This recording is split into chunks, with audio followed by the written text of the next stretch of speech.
नमस्कार, मी गिरिजा तुम्हा सगळ्यांचं मनपूर्वक स्वागत करते आपल्या जिव्हाळ्याच्या कार्यक्रमात स्पर्श वात्सल्याचा. Special partner Jagannath Gangaram Pednekar jewellers.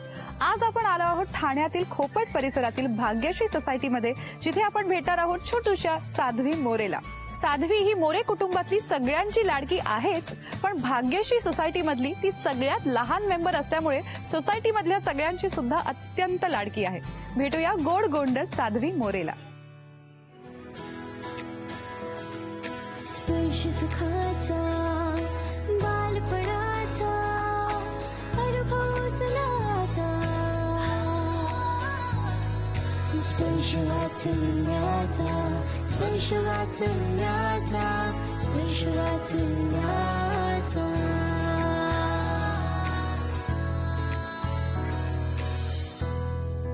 हाय, हॅलो. हे हवाय का तुला? येस. अरे वा, छान स्माइल मिळाली आहे. सो आमची मैत्री सुरू झाली आहे. आपण जाणून घेऊया हे सगळे साध्वीचे कोण आहेत. तुमच्यापासून सुरुवात करूया. मी साध्वीची आई स्वाती विनोद मोरे. साध्वीचे वडील विनोद शिवाजी मोरे. साध्वीचे मी आजोबा संभाजी विठोबा जाधव. मी साध्वीची आजी सुवर्ण संभाजी जाधव. मी साध्वीची काकी आजी प्रमिला अशोक मोरे. मी साध्वीचा काका आजोबा, माझे नाव अशोक सयाजी मोरे. सगळ्यांची छान ओळख झाली आहे. आता गप्पा मारूया साध्वीच्या आई बाबांची. लव्ह मॅरेज की अरेंज मॅरेज? Arrange marriage. असा बघण्याचा कार्यक्रम झाला? बघण्याचा कार्यक्रम आमचा 6 महिने आधी झाला होता. बरं, आणि मग काय बघता क्षणी पसंत केलं? हो, झाले होते पसंती. हो हो. सो लग्नानंतर किती वर्षांनी साध्वीचा जन्म झाला? वर्षात 3 महिन्यानंतरच ती राहिली. 3-4 अच्छा. महिन्यानंतर. सो 3 महिन्यात गुड न्यूज कळाली. गुड न्यूज कळाली अरे 3 वा. महिन्यानंतर. तुम्हाला असं जरा घाई होते असं वाटलं होतं? घाई असं काही वाटलं नाही. आम्ही पण प्लॅनिंग वगैरे काही केलं नव्हतं. बरं. हा, पण व्यवस्थित राहिलं वगैरे 3 महिन्यामध्ये राहिलं. ओके. सो वर्षाच्या आत आता जन्म सर्व झाला. हा, वर्षाच्या आत नोव्हेंबरमध्ये तिचा जन्म झाला. अॅनिव्हर्सरीला बाळ तयार? हो हो. मग डिलिव्हरीच्या वेळेला काय धावपळ झाली का? डिलेव्हरीच्या म्हणजे 7 महिने काही झालं नाही. 8व्या महिन्यामध्ये आम्हाला थोडासा त्रास झाला. बरं, काय त्रास झाला? 8व्या महिन्यामध्ये आम्ही टेस्टसाठी गेलो होतो. आमची म्हणजे रेग्युलर चेकअप होतं, त्यासाठी आम्ही गेलो होतो. तर तिथे कॅम्प होता, म्हणजे ब्लड चेकिंगचा हे होतं. आम्ही हिमोग्लोबिन चेक केलं, तर जस्ट हिमोग्लोबिन आमचं म्हणजे पहिले स्टार्टिंगला जे रिपोर्ट्स आले होते ते सगळे नॉर्मल होते, आणि नंतर एक्झॅक्ट हिमोग्लोबिन माझं सुरुवातीला 11 होतं, आणि 8व्या महिन्यामध्ये जे केलं चेकअप तेव्हा माझं हिमोग्लोबिन झालं 7 वरती आलं होतं. हा, आणि मग तेव्हा डेंजरस सिच्युएशन झाली होती आमची, कारण 1च महिना होता आमच्याकडे, आणि हिमोग्लोबिन आम्हाला पूर्ण 10 कम्प्लीट पाहिजे होते. आणि ते वाढवण्यासाठी मग आम्ही हे केलं, इंजेक्शन वगैरे सांगितले, 6 इंजेक्शन वगैरे. मग ते इंजेक्शन ते सलाईन मार्फत द्यायचं होतं, पण ते प्रॉब्लेम असा झाला की कुठल्या ना कुठल्या परिस्थितीमध्ये ते आऊट जात होतं. आऊट जात होतं. मध्ये मला खूप पेन वगैरे होत होतं जास्त वगैरे, आणि त्याच्यानंतर मध्ये झालं व्यवस्थित. 9व्या म्हणजे ते 6 इंजेक्शन वगैरे घेऊन झालं. त्याच्यानंतर मग 15 दिवसांनी आम्ही चेकअपला गेलो, म्हणजे ब्लड हिमोग्लोबिन किती वाढले ते. हिमोग्लोबिन चेक केलं, फक्त 9 होतं माझं हिमोग्लोबिन.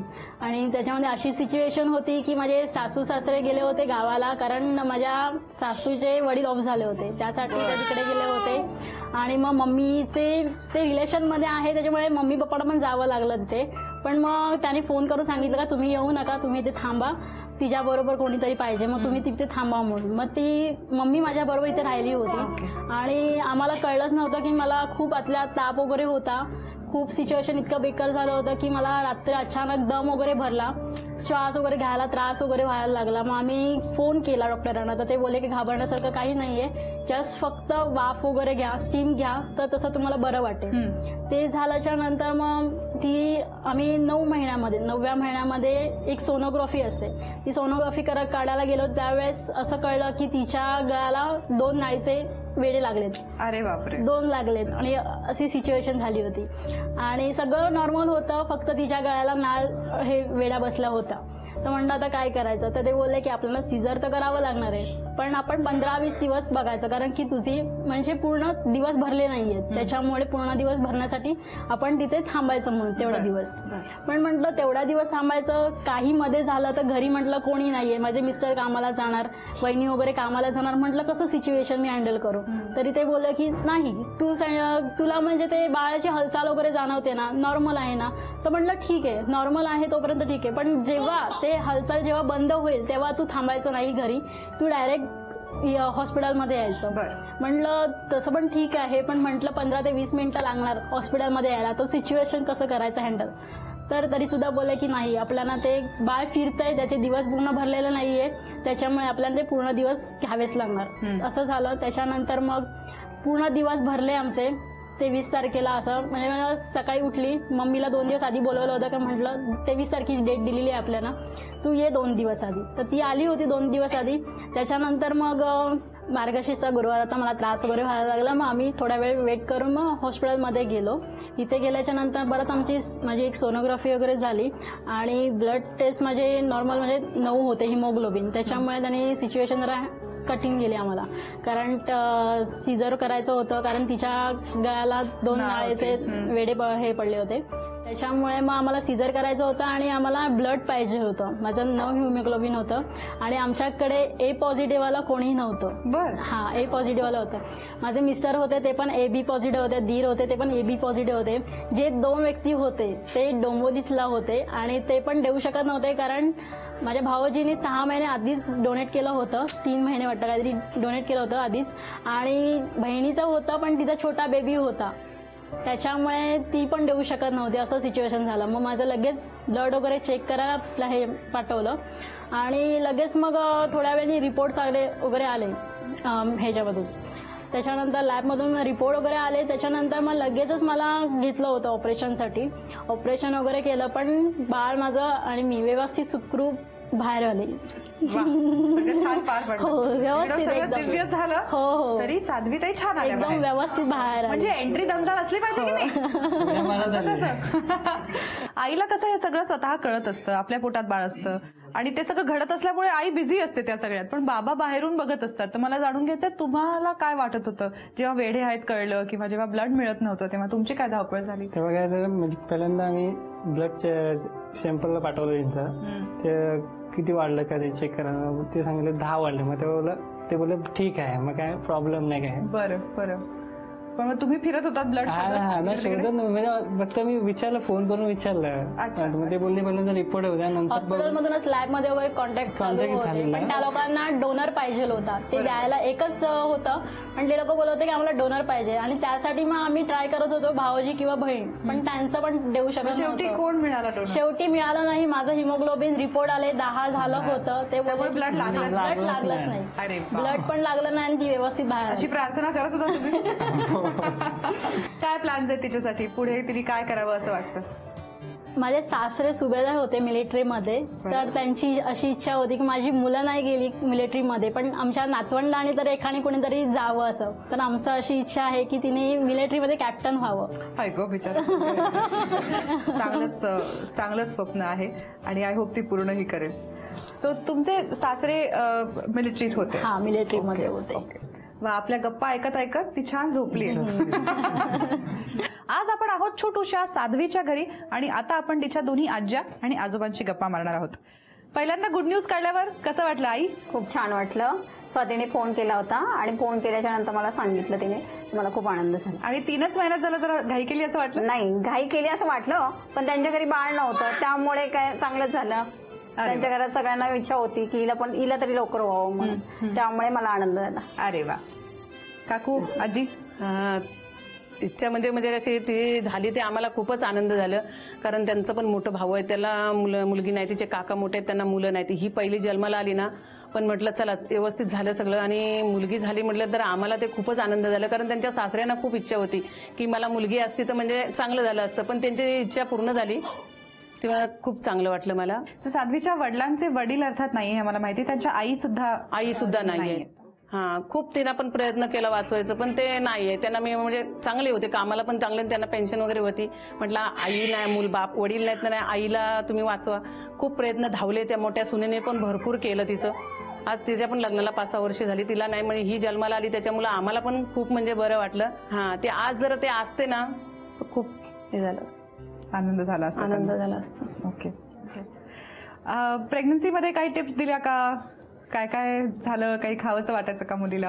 नाही, खायचं ते इच्छा असायचं ते पूर्ण करत होते आम्ही. तिला जास्त मोदक आवडायचे आणि मोदक खायचे आणि तिला पहिले असं सुरुवातीपासून वाटायचं की आपल्याला मुलगा होईल म्हणून. आणि ज्यावेळेस झाली ती मुलगी झाली. तरी पण मग नाराज नव्हते झाले, कारण घरात काहीतरी मुलगी झाली. त्यांच्या घरी काही बहीण वगैरे नव्हती, त्यामुळे त्यांना आनंदच झाला मुलगी झाल्याबद्दल. सुरुवातीला अर्थात तुमच्याचकडे राहिली असेल, मग रात्री जागवायची का साध्वी? हो, जागवत होती. रात्रीचं खूप रडायची, केव्हा केव्हा तर रात्रभर जागा राहायचे. मग कधी कधी आजोबा तिचे खूप सांभाळायचे. हो, आजोबांची पण ड्युटी रात्रीची? हो, रात्रीच्या आजोबांचे ड्युटी असायची. सो तुमची पण रात्रीची ड्युटी असायची? हो, माझी पण आणि मग रात्रीची दिवसभर duty झोपायला मिळायचं का नाही? नाही, ते कामावर जायचे ना सकाळी ड्युटीवर उठून. जायचं मग. अरे वा. सो ड्युटी सांभाळून रात्री जागरण. Very nice. आणि मला असं सांगितलं की सुरुवातीला 4 महिने साधारण तिने फारसं बघितलंच नाही, तुम्हीच बघत होता. सर्व तिला तेव्हा असं वाटायचं? पासून तर तिचं दूध पाजणं, भरवणं, औषधं पाजणं सगळं मीच करत होती. मग आता सासरी जाऊन कसं मॅनेज करेल असं धाकधूक नव्हती? होती ना. होती. आणि मग 2 दिवस मी परत आली होती ना तिला घेऊन. येताना मी 2 दिवस आली, 2 दिवस राहिली इथे. नंतर तिने सुरुवात केली, मग मध्ये मध्ये फोन करून बोलवायची. आणि निरोप देताना वाईट वाटलं खूप. आजोबा? कारण 4 महिने ती घरी होती ना, त्यामुळे तिचा आवाज वगैरे आजूबाजूला येऊन हाक मारायचे, असं सगळं चालू होतं. भावानी वचन घेतलं होतं तुमच्याकडनं सांभाळ कराल मुलांचा, आणि त्यांची इच्छा आहे पुढच्या पिढीने का होईना डिफेन्स मध्ये जावं. काय वाटतं साध्वीने काय करावं? त्यांना म्हणजे आमच्या भावाला म्हणजे फार मिलिटरीमध्ये जाण्याचं म्हणजे हे 3 मुलं होती त्यांना, पण त्यांनी एकाने तरी जावं अशी त्याची इच्छा असायची. परंतु आताचा नवीन युग आहे, आता त्यांनी कुठे जावं चॉईस करायचं ते तिची इच्छा आहे, तिच्या इच्छेवर अवलंबून आहे. राईट. आज आपण आहोत साध्वीच्या घरी आणि आता आपण तिच्या कुटुंबियांशी काही महत्त्वाच्या गप्पा मारणार आहोत. तर मला सगळ्यांना असं सांगायचंय की नवरा बायकोचे आई बाबा झाले की त्यांचे रोल्स बदलतात आणि मग अर्थातच वेगवेगळ्या जबाबदाऱ्या येतात. आणि तुमच्यापैकी अनेकांनी आपली आपली मुलं वाढवली आहेत, त्यामुळे तुम्हाला आपला अनुभव आहेच. तर तुम्हाला साध्वीच्या आई बाबांना काही सुचवावंसं वाटत असेल, त्यांना काहीतरी बदल सांगावाचं वाटत असेल, त्यांचं एखादं चुकलं असं वाटत असेल साध्वीच्या बाबतीत, किंवा एखाद्या गोष्टीचं कौतुक करावंसं वाटत असेल, तर हीच ती संधी आहे. आजपर्यंत बोलून दाखवलं नसेल तर ते तुम्ही आज बोलून दाखवू शकता.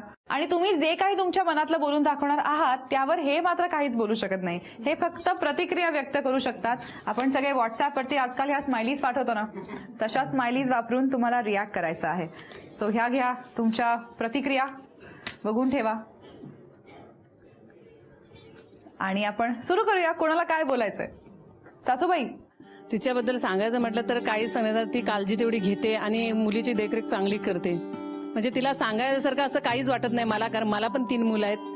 तिला सांगण्यासाठी काही गरज नाही, ती मी बघते ना समोरासमोर, तिची खूप काळजी घेते. आणि त्यांच्याबद्दल काय म्हणायचं? नाही, तो पण आहे, कारण माझ्याकडेच घेऊन सकाळ संध्याकाळ तिकडेच असतात ते बाजूला.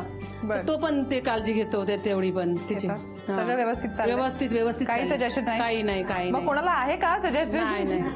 वा, सासूबाईंनी सगळं कौतुक केलं आहे. काय प्रतिक्रिया आहे तुमची? थँक्यू. आणि मिस्टरांची? थँक्यू. वा वा वा. आई?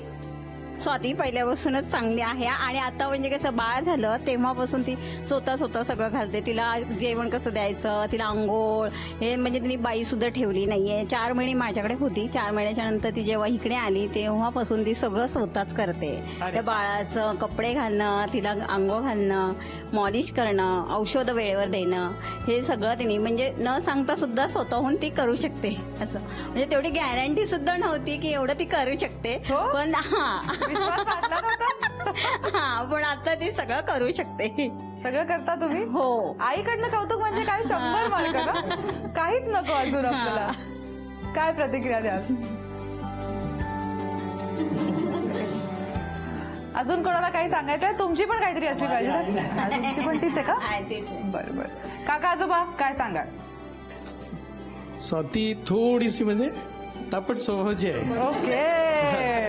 तिला म्हणजे सांगायचं म्हणजे थोडं तापट स्वभावाची आहे. तिला म्हणजे एकदम पटकन राग पण येतो, असं नाही, बर. परंतु ती तेवढे ते मन मिळून राहते ती. Okay okay. काय प्रतिक्रिया स्वातीजी? प्रयत्न करेन थोडासा राग कमी करण्याचा. बर. काय रिॲक्शन? बाकी सगळ्या स्माइलीज द्या परत, त्याचा काही उपयोग नाही. त्या इकडे काही त्याचं काही होणार नाही आज. साध्वी तू खेळ याच्याशी. ओके. ग्रेट. सगळ्यांच्या मनातलं आपण जाणून घेतलंय. फक्त कौतुक केलं सगळ्यांनी आणि थोडासा राग तर तुम्ही कंट्रोल करा, पण तरी सुद्धा तुम्ही मन मिळावात असंही सांगितलं आहे. तर साध्वीच्या साक्षीने एकमेकांना काय प्रॉमिस करणार आहात, काय बदल करणार आहात? हातात हात घेऊन प्रॉमिस करा बरे. ताई तुम्ही आधी. मी राग कंट्रोल करायचा प्रयत्न करेन थोडासा. आणि तुम्ही? मी जे सांगितलेलं काम व्यवस्थित करेन. चला, साध्वीच्या आई बाबांनी एकमेकांच्या साक्षीने आणि साध्वीच्या साक्षीने एकमेकांना प्रॉमिस केलं आहे. आता त्यांच्याबरोबर एक छोटासा खेळ खेळूया. साध्वीच्या आई बाबांबरोबर आता एक मस्तपैकी गेम खेळणार आहोत. खेळ समजावून सांगते. ते तुमच्या समोर रंगीत पेट्या ठेवल्या आहेत, त्यांना कुलपं आहेत आणि त्या कुलपांच्या किल्ल्या इथे माझ्या हातात आहेत. आणि अशाच सेम दिसणाऱ्या चुकीच्या किल्ल्या या वाडग्यात आहेत, बऱ्याच आहेत. सो ह्या सगळ्या किल्ल्या मी एकत्र मिक्स करणार आणि हे वाडगं तुमच्या हातात देणार. स्वाती, तुम्ही आपलं लक वापरून योग्य ती किल्ली शोधून काढायची आणि बाबांना द्यायची आणि त्यांनी ती सगळ्या बॉक्सेसना ट्राय करून बघायची. तुमच्याकडे 2 मिनिटांची वेळ आहे. 2 मिनिटांच्या आत तुम्हाला कमीत कमी 3 बॉक्सेस उघडायचे आहेत. बॉक्स उघडल्यानंतर बॉक्सच्या आतलं जे सामान आहे ते बॉक्स बंद करून त्याच्या वर ठेवायचं. ठीक आहे? जर तुम्ही 3 किंवा 3 पेक्षा जास्त बॉक्सेस 2 मिनिटांच्या आत उघडू शकलात तर तुम्हाला मिळणार आहे साध्वीसाठी झी युवा तर्फे खास मानाचा चांदीचा बाळकृष्ण. आता मी या खऱ्या किल्ल्या याच्यात मिक्स करते.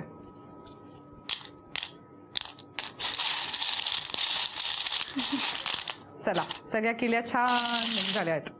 Okay, ready? तुमची 2 मिनिटांची वेळ सुरू होते आता.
शेवटचे 10 सेकंद उरले. 10, 9, 8, 7, 6, 3, 2, 1. वेळ संपली.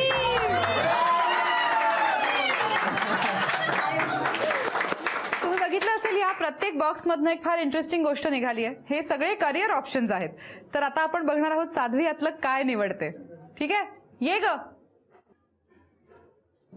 ते नाही ते आय नो एक्साइटिंग आहे. ह्याच्यातलं काय हवंय तुला? काय पाहिजे?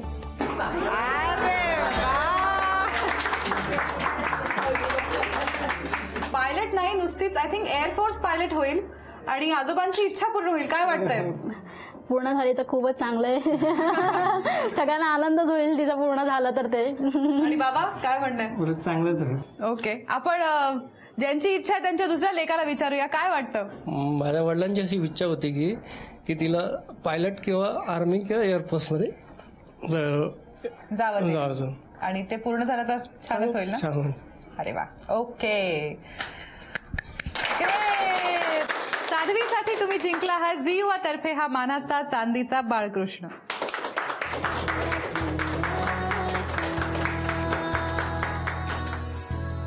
आज छोट्याशा साध्वीला आणि तिच्या मोठ्या कुटुंबाला भेटून खरंच खूप खूप मजा आली. आशा आहे तुम्हालाही आली असेल.